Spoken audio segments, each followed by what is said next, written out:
Hello again guys, this is Big Al Devlin and welcome back to another House of Devlin video.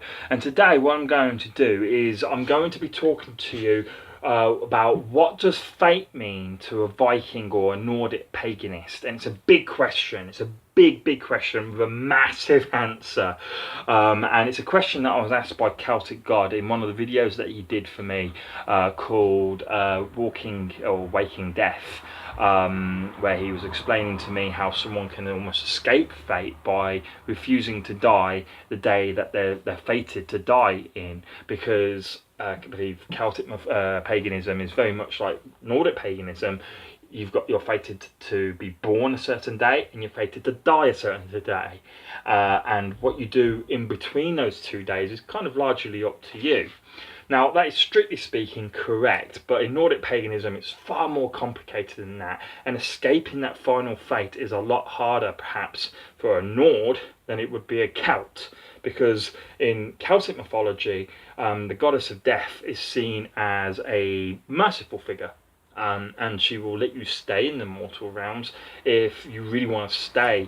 You know, if you want to be there for your loved ones, you're willing to accept whatever pain your body's been subjected to. She's not there to take you away and to snatch your soul or anything along those lines. But in Viking mythology, it's a lot more different than that, because there's nothing to plead to. There's nothing to plead to whatsoever. There's no god or goddess of death. And fate is, and this will answer a few questions. A lot of people ask, is fate a god? No, fate is not a god. Fate is more like a force, like gravity. If you go jump out the window, you know the answer. You're going to fall and you're going to hit the ground and you're probably going to die. Well, that's what fate is like. Fate is pulling you towards your death. Constantly, it's pulling you towards the day where your death is set, except there's one very major difference between that and the other forces of physics out there that exist, such as the forces of gravity or electromagnetism or the rest of it, and that is even the gods themselves are subjected to this force of fate. They cannot escape their own fate. Even Sutra, or Sut as it's sometimes pronounced, the god of destruction, the fire giant, who has been there since before time. He existed before there was 9 realms. There was only 2 realms when he was around, same as old Humbler. And even so, he is still subjected to fate. So it's a very powerful driving force. Now, it's going to take probably 2 to 3 very detailed videos for me to really give fate justice and its description of what it means to a Nord to you in video format. So I hope you're buckled in and all that. It's going to be quite a ride getting there. It's going to be basically this video. I'm going to start with the foundations. Basically, you need to know how fate can affect literally the entire cosmos. So from the smallest to the largest, and how it can go throughout the entire realms, and how potentially there may be 3 mystical creatures or figures that are perhaps outside of fate's influence. That's debatable. There's no literature on it, but it's a discussion point, and it's something that I particularly find very interesting, and I have a lot of sort of interest in. Now, one of the way that we're going to start this video and what we're going to do in this video is we're going to look at, first of all, to understand how fate can influence the entirety of all the realms. We need to know how the realms exist within Viking mythology, Viking religion. We need to understand where they're positioned in sort of relation to one another, and how fate can use that position to flow through the realms and ultimately back into itself, as I get into a minute, because that is an important aspect when it comes to Seder magic, about altering fate. That's, you can alter fate in Nordic paganism, but you usually require magic to do so. You can do it passively, and I'll get into it later, but there are ways of changing fate. But big acts of fate, like stopping Ragnarok, or stopping the death of a god, Yeah, that's not going to happen. Fate doesn't let certain things like that happen or change. Okay, if it's fated to happen, it will happen. But perhaps cheating your death, yeah, well maybe that could happen with enough influence. Okay, so what, as I say, this is going to basically be, if you any of you guys of my generation, you'll understand, especially if you're from England, this is going to be a really bad art attack video. Okay, so I'm going to draw out for you the realms and explain as I go what each of the different realms are. So you're getting two for the price of one. You're getting a video on the realms of Viking mythology, and also fate, or the beginnings of fate, ultimately. Now the first place to start, okay, well the first place to start is to imagine the cosmos as a tree, because that is how the Vikings looked at it.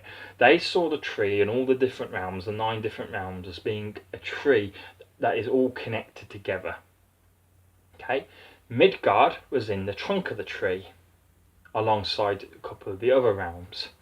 Anything underneath Midgard and the realms parallel to it are the roots of the tree, and anything above it are the branches of the tree, high up in the heavens. Okay, and yes, it is as simple as that.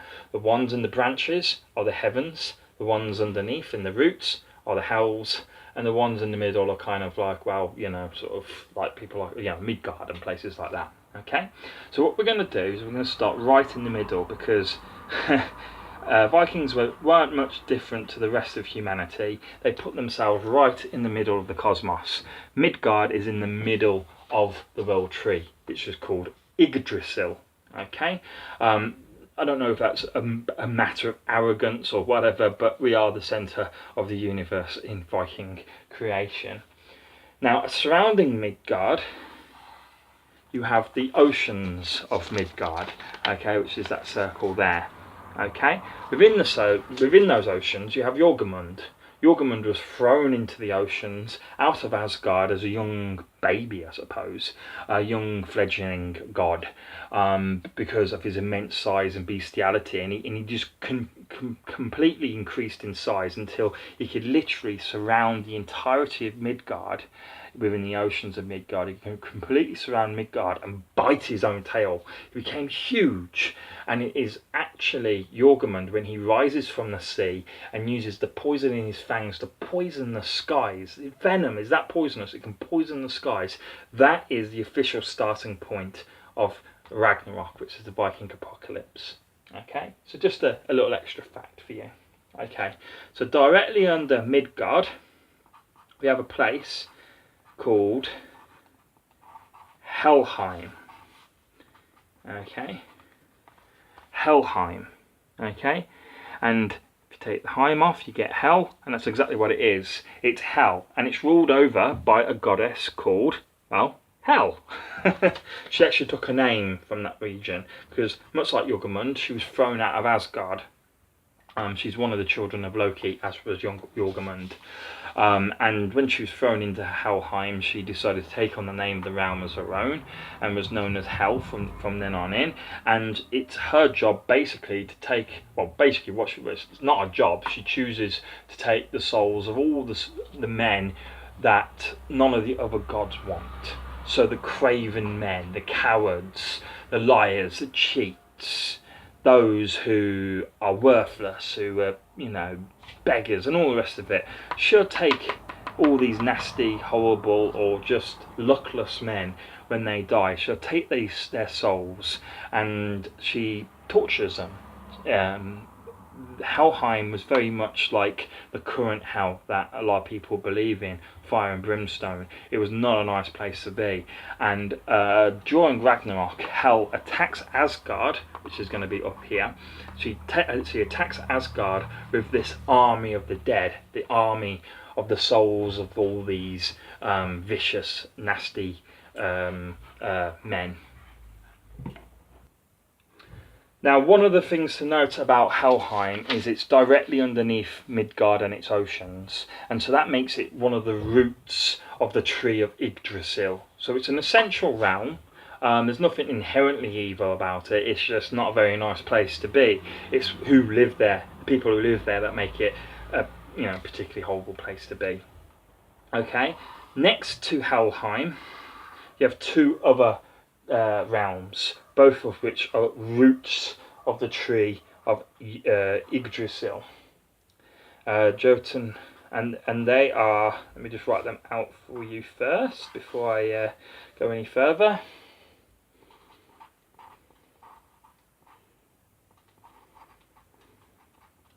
Okay, sorry for the pause there, guys.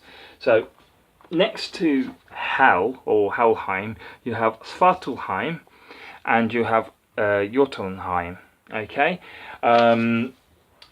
Jotunheim is where the majority of the giants live. All giants are the children of Ymir. Ymir was the very first thing that Orthumbla gave life to in the cosmology story. If you haven't watched the cosmology story, I very much recommend watching it now. Pausing this video and going to watch it firstly, because without that, not a lot of this is going to make sense. But when Ymir was born, he gave life to every single giant. He's the first giant, and from him herald every other single giant apart from Sutra. He's the only giant not to come from Ymir. Most of the giants live in Jotunheim, okay? And most of them will be nameless. They won't have names within the stories that we often discuss. Svartalheim is the land or the home or the realm of, I suppose, the Dwarfs. Now the Dwarfs are a very major part of the later stories, typically, that are within the Nordic mythology that I'll be telling you at one point. They were master smiths, and they created things such as the Mjolnir. They created the Hammer of Thor, alongside a whole host of other artifacts. They were master smiths, and the interesting thing is the word dwarf doesn't actually mean diminutive being during that period of time. It doesn't mean small person or diminutive or anything like that. So dwarfs may very well have been our size or bigger. And of course the most famous dwarfs, which you will all know, which aren't happy, grumpy, sneezy, all the rest of it, are going to be north, east, south and west. Okay, so at the four pillars of the earth were placed the four dwarfs, north, east, south and west. Okay, so the dwarfs, it wasn't an underrealm, but it wasn't a place where many people would want to go. In fact, humans never went there. The gods visited there when they wanted things out of the dwarfs, and it wasn't a place they liked to hang around for long. Right, we're back towards the top, the trunk of the tree. Okay, and if you cast your mind back to the cosmos story that I told you in the one of the previous videos, which if you haven't seen, please go watch.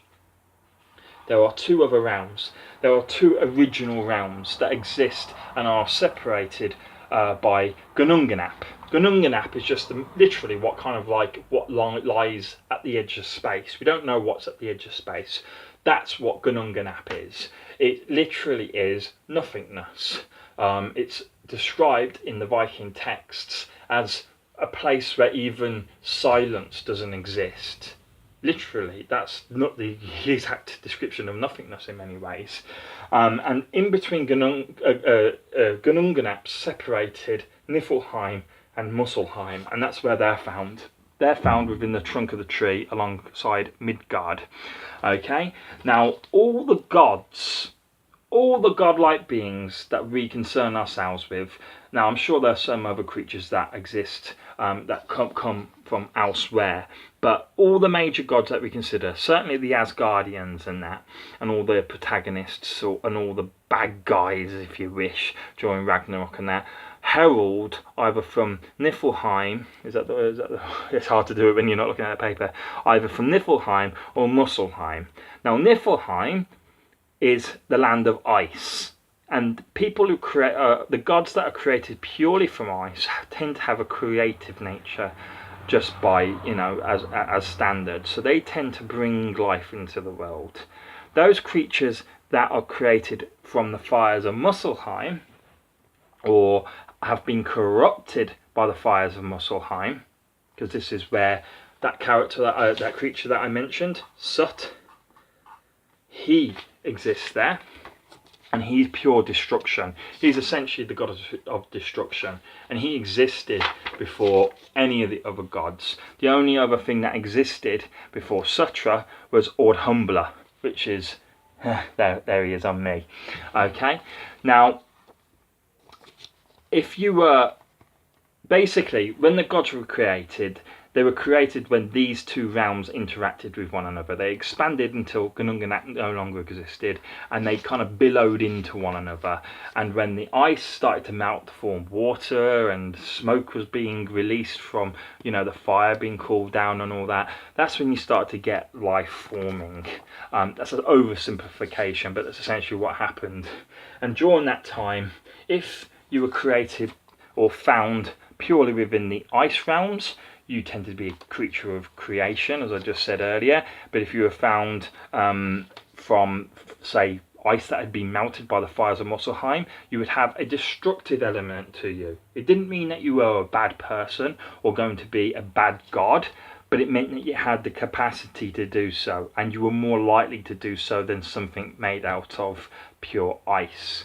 Okay, now that's got nothing to do with what I'm talking about here, but I'm giving a little background to each of the realms as I draw them out. Okay, don't worry, we're going to get onto Fate in very, very, very soon. Okay, I'm going to draw the next three all together because we're not really here to describe the realms, are we? It's interesting to talk about them, but there's not too much more to talk about. Okay, and so what I'm describing now are essentially, in many ways, the heavens. The heavens. Okay, these are the branches of Yggdrasil. Okay, right at the top, above Midgard, you have Asgard. Asgard being the home of Odin, Thor, Freya lived there after the Aesir-Vanir War. Basically all the gods that you know and want to know live in Asgard. Vanheim, Vanheim, that's where the Vanir come from. That's a tribe of gods that are equal in power to the Aesir, who originate from Asgard. So Odin, he was actually born over here, but he created his home over here. But when he with his tribe ruled over here, went to war with the people from Vanheim, the Vanir. Ultimately, they formed a truce and they allied together, and that's where you get your pantheon of gods. And the Vanheims, the Vanir, the gods from Vanheim, are typically gods of fertility. Okay. And then finally you've got Alfheim. It's a clue in the name really. Alf, that's where elves come from. Okay, we're not going to talk about them today. But that there, believe it or not, doesn't look like a tree, but that is the tree of Yggdrasil. Okay, you've got your three roots, you've got the trunk, and you've got the top branches of the tree up here. Now there's a couple of elements which exist outside of the tree, and that's what we're going to concern ourselves with now, because that is where you find fate. But where you find fate entering the tree, that's the interesting point, and sort of how it gets back and all the rest of it. The only 2 points that exist which you don't need to concern yourself with now are the sun and moon. They exist outside the realms, okay, and they're chased around by the children of Fenrir, which in my opinion is Fenrir, but shamanistic projections of Fenrir. I believed he was full of rage and had an inherent sort of practice of magic, being a god, that he was able to project himself into the sort of non-realmscape over here, and he just chased the moon and chased the sun for all eternity. But ultimately they were his children, spite and malice.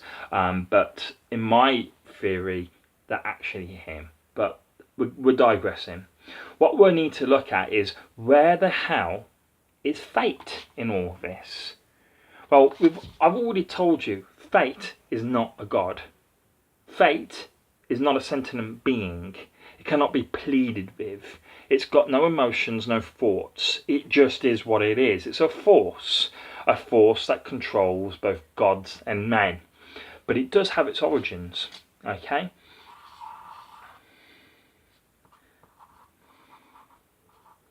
The Well of Erd. I believe I spelled that right, yes. Okay, and that is in the Well of Erd, which is underneath the oceans of Midgard. Now, when I say underneath, I don't literally mean go down the oceans, dig a hole in the ocean, the bottom of the ocean, and you'll find the well.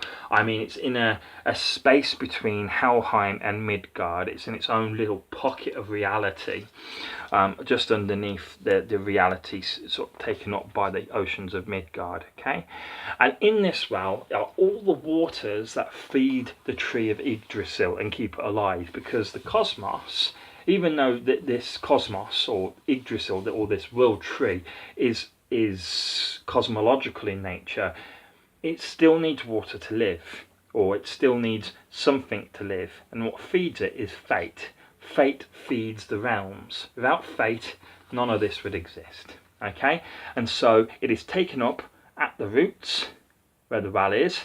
Okay, taken up by the roots and enters all the realms.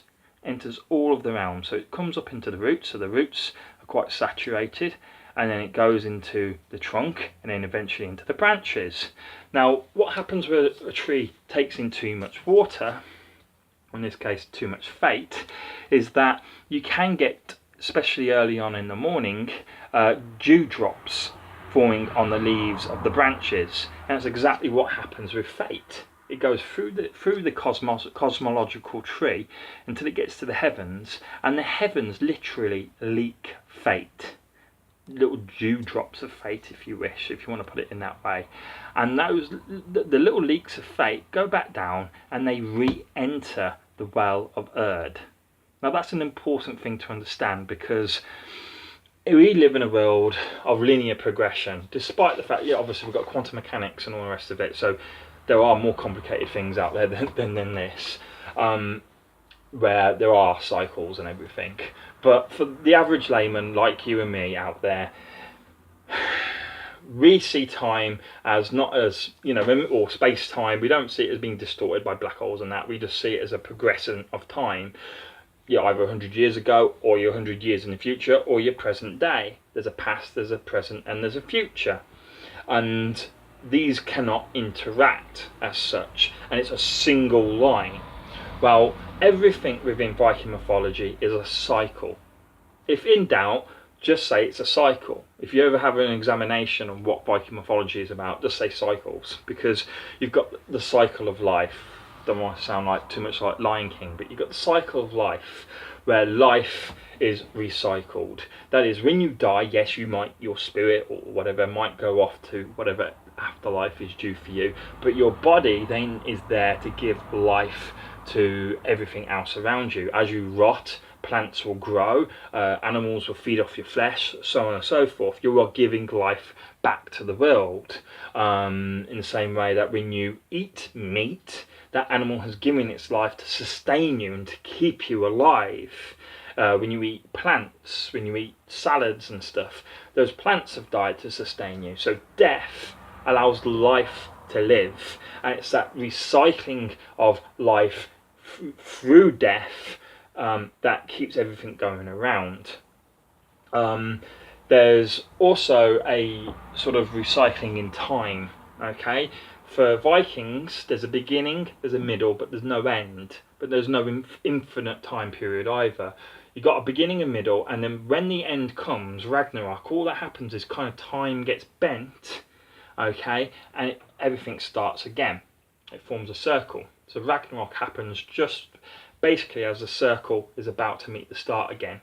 Ragnarok happens, or apocalypse happens, or most things are destroyed, and those things that are left and not destroyed, the echoes of the former world and the former realm, so to speak, then go off to create a new, completely new set of realms and worlds. And that's exactly what happens during Ragnarok. A few survive, and amongst men and women, a few of the gods, a few of the sons of Thor survive and create the new gods and stuff.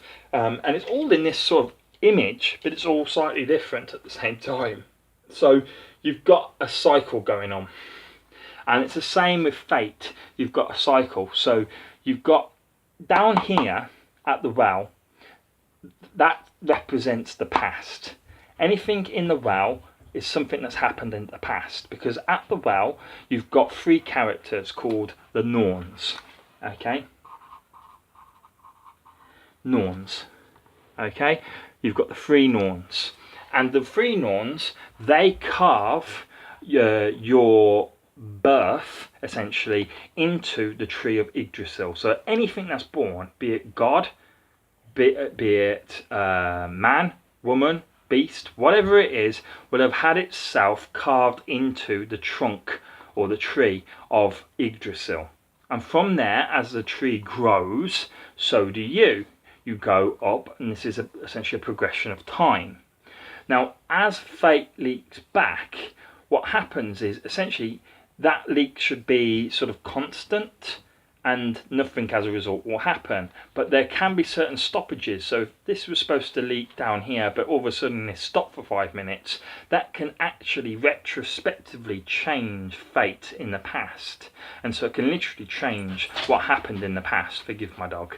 And so it's an interesting way. What the Vikings have set up is that basically the past can change as well as the present, as well as the future. Your actions in the here and now can change the past. Now, it doesn't happen often, but it can in theory happen, and that's all because of how fate is all connected. So remember, past is in the well where the fate starts. The three Norns carve your birth, then you have a period of time to live, and then when you die, essentially all the fate comes back and all the rest of it. Okay, now what's interesting, as I say, is that you can influence the flow of water back, and you can do that using a variety of different means. Sheer willpower, for example, can cause a little ruffle, so to speak, in the web of fate. It's unlikely to do anything significant. It's certainly not going to cheat death. But for example, when you come to a fork in the road, on the left you've got danger, on the right you've got, you know, a lot of wealth and prosperity ahead of you. Sorry, on the left, let's say you've got a lot of poverty in that. Literally, you make that choice, you can have a life of poverty on the left and a life of wealth if you go right, and you choose right, or maybe you choose left. That's a little ruffle, especially if you're destined to always take right, and you actually, a little voice in your head goes, no, I'm going to turn left. You're not fully ruled by fate. You do have free will to some degree, but not completely. But I'll be getting into that into the second video. I just wanted to show you roughly how fate influences all the different realms. If you can imagine this as a tree, taking in the waters of fate and redistributing it amongst the realms, how everything is affected. There's only three things that, well, apart from the sun and the moon, but there's only three entities, sentient entities, that I am fully aware of that are possibly unaffected by fate, and that is the Norns themselves. The Norns, in theory, have no origin story. I've never heard of any story telling you of how the Norns came into existence. They've just been. And seeming that fate has always existed,